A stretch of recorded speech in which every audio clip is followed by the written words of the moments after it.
सो ये रेल उन लड़कियों के लिए जो कभी ना कभी गिल्ट फील करती है अपना हाई स्टैंडर्ड रखने के लिए, और उन लड़कों के लिए भी जो जानना चाहते हैं कि एक हाई स्टैंडर्ड लड़की का हाँ बोलना इतना पावरफुल क्यों है। औरत कोई ऑब्जेक्ट नहीं है, वो क्रिएशन का करंट है।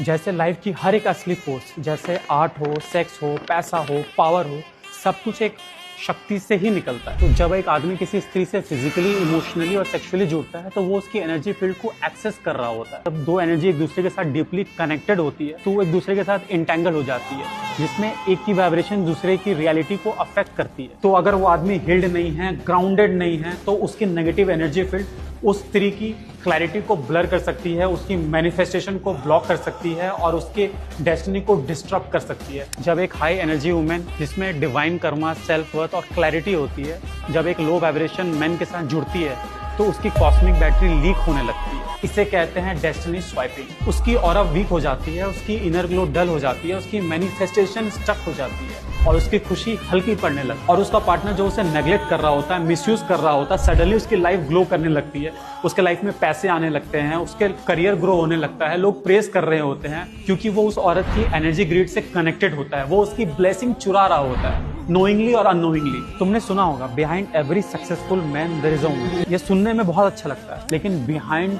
शब्द ही पुरानी एक मेंटल ट्रैप है, क्योंकि शक्ति किसी के पीछे नहीं चलती, शक्ति साथ चलती है, उसके साथ जो उसकी इज्जत करता, उसकी सम्मान करता। और अगर जहां उसे रिस्पेक्ट नहीं मिलती तो वो अपनी एनर्जी को खींच लेती है। जहां वो रोशनी दे रही थी वहां अंधकार हो जाता है, वो इंसान बर्बाद हो जाता है, उसकी लाइफ ग्रोथ रुक जाती है। जहां औरत की एनर्जी को ऑनर नहीं मिलता वहां लाइफ कभी अलाइन हो ही नहीं।